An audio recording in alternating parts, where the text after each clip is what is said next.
নির্দিষ্টভাবে সেই ইনস্ট্রাকশন দিয়েছি এবং সেইভাবেই খাতা মূল্যায়ন হবে। আমি আশ্বস্ত করতে চাই ছাত্রছাত্রী যারা পরীক্ষার্থী ছিল এবং গার্জিয়ানদের। প্রিয় মাধ্যমিক পরীক্ষার্থীরা, ইতিহাস পরীক্ষা শেষ হয়ে গেছে।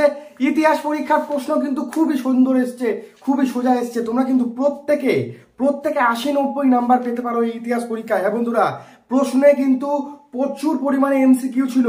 20 নাম্বারের এমসিকিউ ছিল, 16 মার্কের কিন্তু তোমাদের এসএকিউ ছিল, 2 মানের প্রশ্ন ছিল 11টি এবং বড় প্রশ্ন ছিল। তোমরা যদি প্রত্যেকটি প্রশ্ন অ্যাটেন্ড করে আসো তাহলে কিন্তু এই ইতিহাস পরীক্ষায় নাম্বার তোলা কোনো ফ্যাক্টর না। ইতিহাস পরীক্ষায় কিন্তু তোমরা লেটার বা স্টার মার্ক পেতে পারবে। ইতিহাস পরীক্ষার প্রশ্ন কিন্তু অত্যন্ত সোজা হয়েছে, এমসিকিউ গুলো ছিল। তোমরা যদি 20টি এমসিকিউর মধ্যে 15টিও ঠিক করো তাহলেও কিন্তু 5 মার্ক উঠে গেল তোমাদের। দেখো, লিখিত পরীক্ষায় তোমাদের মাত্র 15 পেতে হবে। প্রত্যেকটি লিখিত পরীক্ষায় তোমাদের 15 পেতে হবে এবং প্রজেক্ট স্কুলে 10 নাম্বার দেবে।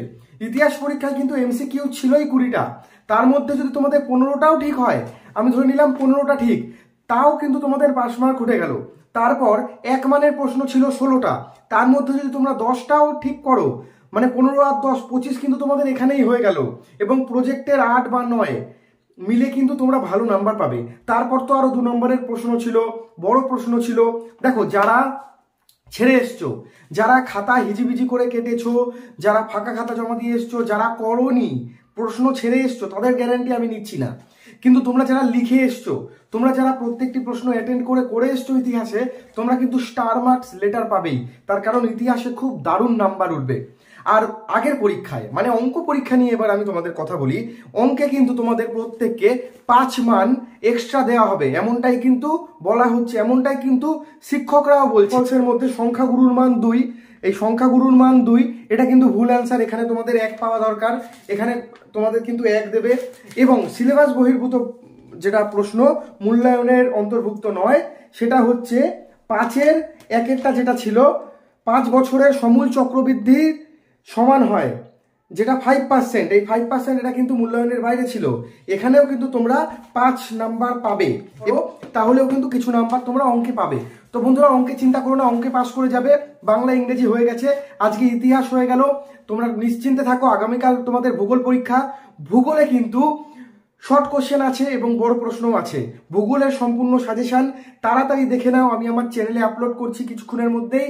তোমরা ভূগোলের সাজেশন অবশ্যই দেখে নাও এবং আমাদের চ্যানেলে নতুন হলে অবশ্যই চ্যানেলটি সাবস্ক্রাইব করে দিও, পাশে থাকা বেল আইকনটি ক্লিক করো এবং ভিডিওটি বন্ধুদের মাঝে শেয়ার করো এবং লাইক দাও, আমাদের ভিডিওটি লাইক দাও। আমি তন্ময় তোমাদের সাথে প্রত্যেকটি পরীক্ষার সাজেশন আমি তোমাদের দেখিয়ে দেবো এবং ইতিহাস পরীক্ষার প্রশ্ন উত্তর সলভ আমি আপলোড করছি, তোমরা তাড়াতাড়ি সেটাও দেখে নাও। স্বার্থ বিঘ্নিত হবে না তারা যদি অঙ্কটা ঠিক করে। তো আমরা নির্দিষ্টভাবে সেই ইনস্ট্রাকশন দিয়েছি এবং সেইভাবেই খাতা মূল্যায়ন হবে। আমি আশ্বস্ত করতে চাই ছাত্রছাত্রী যারা পরীক্ষার্থী ছিল এবং গার্জিয়ানদের, যে গ্রাফ পেপারের পরীক্ষা উপসচিব যিনি, তার কাছে একটা ডিটেল। অলরেডি 10 বার করেছি, আমি রোজই উইশ করি, আমি রোজই করি। ওরা আমাদের গর্ব, ওরা ভালো করে পরীক্ষা দিক, ওরা বড় হোক জীবনে, এটা আমি সবসময় চাই। না, আমি সব স্কুলে কি টাইমের ব্যাপার আছে। অলরেডি 10 বার করেছি, আমি রোজই উইশ করি, আমি রোজই করি। ওরা আমাদের গর্ব, ওরা ভালো করে পরীক্ষা দিক, ওরা বড় হোক জীবনে, এটা আমি সবসময় চাই। না, আমি সব স্কুলে কি টাইমের ব্যাপার আছে।